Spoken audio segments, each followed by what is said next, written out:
Ignite, sparked by BBB, where conversations are taking place to change the future. Good afternoon. We're here with Hillary in the Ignite podcast studio in Central Virginia, and he will let us know all about his business. Hi, everybody. Thank you so much. Thank you, Olga, for having me. My name is Brennan Hilleary, and I have a business called Build Your Power Coaching. And it is a burnout prevention coaching, facilitating, and also keynote speaking business. And it stems from personal experience. So when I was 15 years old, I had a really rare medical condition and got diagnosed with a tumor in my face. And because of that, I got thrown into survival mode at a really young age. So from the time I was 15, I was faced with 10 surgeries, 30 plus hospital visits, and just was kind of forced to deal with that. And throughout that process, I got addicted to pain medication. And so as I was getting addicted to pain medication, thankfully, I physically recovered from my surgeries. But emotionally, I was I was miserable. It was really hard for me to process everything that had happened to me. And because of my addiction, I ended up going to rehab at 17 years old. And so I spent 89 days inpatient in rehab. And throughout that time, I really connected with myself for the first time in a while. And that's when my high achiever switch turned on because I created this person's because I was so vulnerable with my surgeries, because I felt like I was so weak, because I felt like I couldn't do anything. I made the decision that I have to be the strong one. I have to be the one who leads. I have to be the one who takes care of everybody else. And that started my pursuit of success and chasing that outside of me. So what ended up happening is I ended up joining the Marine Corps Reserves. I ended up starting my corporate career at a young age of 19 years old and was really successful at it from the outside, right? I was chasing success. I was getting promoted. I moved around like 6 different times in six years. And from the outside looking in, everything looked great on paper, but internally, I noticed a few things. One is I was feeling emotionally exhausted all the time. Two is I felt like I didn't really know who I was when I wasn't working. And three, I didn't know how to say no. I was always overcommitting my time and energy to other people. And it's almost like if I wasn't working, I didn't really know who I was. So I was swapping one addiction for another, the addiction of painkillers to the addiction of overworking myself. And I was experiencing burnout symptoms a few years into that career. I didn't really know what it was. I thought I was feeling tired and exhausted because I was lazy or I wasn't disciplined enough. So I thought it was my fault. So instead of really looking at that as a signal that there was something wrong, I looked at it as a weakness. So I started taking Adderall and Vyvanse and stimulants to kind of push through that. And I developed another substance addiction. And long story short, by the time I was 25 years old, that power of low self-esteem that I was using, that fear and that anger, it all ran out. And I collapsed because of exhaustion. And I lost everything at 25 years old to burnout because I literally couldn't hold a job. I lost the relationship I was in. I lost the house that I was living in. I had to end up staying on my buddy's couch. And so I was forced to restart my entire life from the ground up. And when that happened to me, I had to ask myself, why? Why was somebody so young and so ambitious left so burned out? And then I started to realize there's a huge difference between chasing success and prioritizing fulfillment. And fulfillment can only come from doing things that are in alignment with who you actually are. And success is kind of the results that you get in the process. And so I became obsessed with this idea that you can have both, right? You can have professional growth and you can also have personal well-being. And there's a way to do that. So that's when I started to discover other people that were high achievers, looked great on the outside, but were miserable internally. That's when I started meeting people who were struggling with the same things I used to struggle with. And I was like, maybe I can help these people. And so I started coaching a bunch of people for free. I started to figure out what are the systems, what are the processes, what is a framework that I can build to help specifically high achieving business owners who feel like work is consuming their life, actually enjoy the success they've built, prioritize their personal fulfillment without sacrificing their professional growth, and just connect in their personal life and be able to prioritize those things, without having to lose everything like I did. And so that's how Build Your Power coaching was born, is by helping the person that I used to be. And what I do now is three different services. One is one-on-one coaching. And really, again, it's for that high achieving business owner or professional who feels like work is consuming their life. They love what they do. Their personal areas of life are suffering in some capacity. The way they know the way that they're operating is not sustainable, and they're already kind of looking to change. Maybe they're going to therapy, maybe they're trying different healing modalities, things like that. And yeah, they're ready. They're ready for facing the parts of themselves that they've been using work to escape from. So that's the one-on-one coaching. My facilitating, I actually help teams and organizations, like purpose-driven teams. It can range from 10 people to 100 people. I help their employees and team members create fulfillment outside of work so they can show up better inside of work. So I'm not there to tell them how to do their job better. I'm there to help them prioritize their personal fulfillment and just help them with demystifying what is burnout? What are the actual symptoms? What are the root causes? How do you prevent it from happening to you? And then for my keynote speaking, what I do is I do something very similar. I have a keynote talk called Alignment is the New Hustle. Quick question, what's keynote? Yeah, keynote talk is essentially there's like facilitating, which is like I have people do worksheets and it's like a group interaction. Okay. Keynote talking is I'm more like giving information and presenting to a group of people. Oh, okay. Yeah. So and I'll talk at a lot of conferences. I'll talk to like teams and just tell my story about helping them kind of bridge the gap between what they think burnout is and what burnout actually is, and just help them see it from a different angle. So exactly, and let you help them to recognize these signs, so they don't get to that point.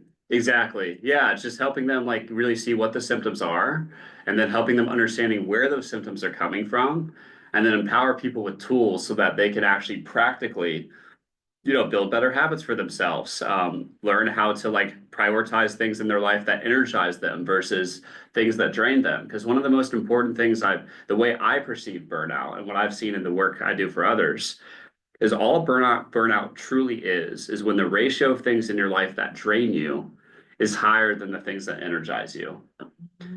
And what a lot of high achievers do is they believe that they have to suffer in order to be successful. That's like a limiting belief that they've they've learned it from society or whoever. And so what they do is they prioritize the things in their life that make them miserable.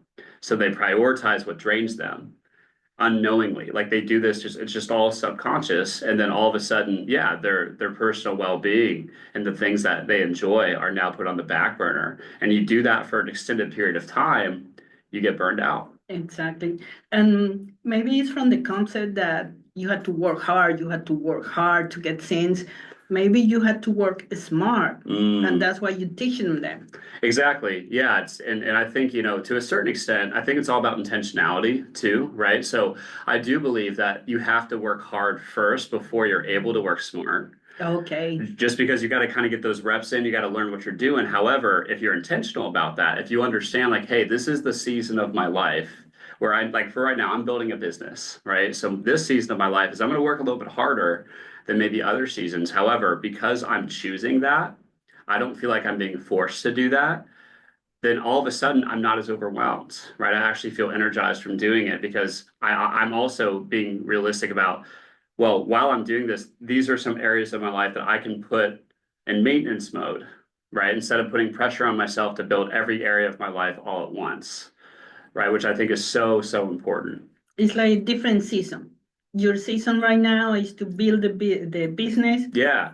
And then when the business is established and you have the amount of customer and your goals achieved, then you can start approaching other part of your life. Yeah, exactly. And it's really, I call this, so it's funny. So I think the way that people think about balance is very skewed.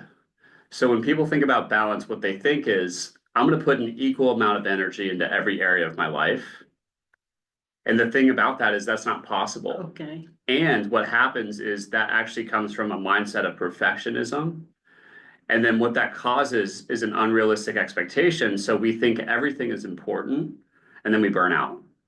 So instead of thinking about balance from that perspective, I encourage people to look at it from a different perspective, which is what I call dynamic prioritization. So understanding based off of the season of life you're in, based off of your personal value system, and based off what you know you want, what are the 3 areas of life that I realistically can build right now? And then what are the other areas of life that I can kind of just maintain, right? I don't have to like put them on the back burner, but I can just make sure it takes way less energy to maintain something than it does to build something. Correct. And I think people look at things, it's such a black and white perspective, right? It's like it's either work or life. And it's interesting because there's 7 areas of life that we're responsible for managing. And that's what I talk to my clients a lot about. And I won't get into every area or anything like that, but it's way more multidimensional than just work and life, right? So Yeah, you want every person that is listening to you and think that will be very useful to reach out to you so you can give them more in detail and really assist them. So do you notice any difference between how warm out are women than men? great question. Yes, I do. So there's a difference between women and men in the sense that women typically experience more of the emotional side of fatigue. They typically experience more burnout from a more of like an energetic perspective, in the sense of like they are always the ones that are, it's easier for them to abandon themselves. For taking care of others. Right. Yeah. It's kind of that. It's you know how when you go in an airplane and they talk about putting the oxygen mask on, they always say put the mask on yourself before assisting others. Correct. Right. A lot of women, because like I tend to work with a lot of moms or business owners, things like that. They're so used to like putting themselves on the back burner that I tend to see for women a lot of the root causes of burnout tend to be from abandoning their own needs and people pleasing. Where for men, a lot of times it's more so in the reins of like they tie their self-worth to how much they can do. So they like tie their self-worth to their output, to how productive they are, because they feel this pressure of being the provider, right? So it's like kind of the same symptoms, but a different driver, if that makes sense. It does. Yeah. Because it depends on the role of the woman is usually taking care, and the role of the man is to be a provider. So yeah. And women's bodies and women's bodies are more fluctuation, like it's more hormonally fluctuating. So like there are some elements of that too that intensify it, like women who are in pre-menopause, for example, like that's, it's a little bit easier to have those identity crisis feelings, and just like especially when the children leave the nest, right? It's like that sense of who am I when I'm not a provider, or for women like a nurturer, right? So yeah, it's very interesting. And then for men, it's kind of there's not as much hormonal fluctuation. It's a little bit more like consistent with what they deal with. So if someone want to reach out to you to get your services and your advice, how can they do it? Yeah, so the main way, my website would be a great way to do that. So my website is www.build-your-power.com. And then also you can reach out to me if you look up on Google, Build Your Power Coaching. I'll pop up right on Google. And you can also reach me on LinkedIn, which is just my first name, Brennan, and then my last name, Hilleary, Hilleary. It has been very enrichment, and it made me understand more other people and myself too, with everything that you say in this short period. So I really recommend the listeners to reach out to Hilleary. Have a great day. Thank you so much, guys. Bye. Ignite, sparked by BBB, where conversations are taking place to change the future.